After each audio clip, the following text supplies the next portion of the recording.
अयोध्येतील शरयू घाटावर भाविकांची गर्दी बघायला मिळते। रविवारच्या सुट्टीच्या निमित्ताने दर्शनासाठी मोठ्या संख्येने भाविक बाहेर पडलेत। शरयू नदीच्या पाण्यामध्ये भाविक स्नान करतायत। शरयू नदीच्या घाटावर उत्साह बघायला मिळतोय।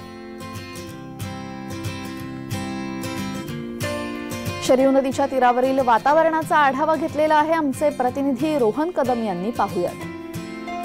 रविवारचा दिवस आहे आणि रविवारच्या या दिवशी संपूर्ण अयोध्या नगरी भाविकांनी फुललेली पाहायला मिळते।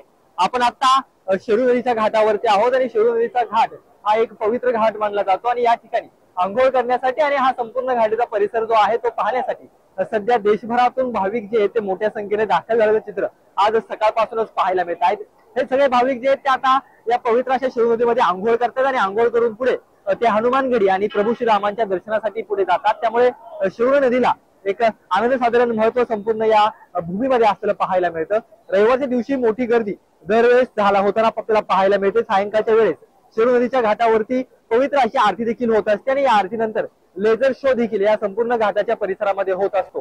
हा सगळा शो पाहण्यासाठी आणि ही जी काही सुशोभीकरण अयोध्या नगरीमध्ये चालू आहे ते पाहण्यासाठी मोठ्या संख्येने अयोध्या नगरीमध्ये देशभरातील नागरिक जे आहेत ते दाखल झाल्याचे चित्र सध्या पाहायला मिळत आहे। आपण आता या शरयू नदीच्या घाटावरती आहोत आणि या ठिकाणी आपण पाहतो की देशभरातील भाविक जे आहेत ते आता जमलेले पाहायला मिळत आहेत।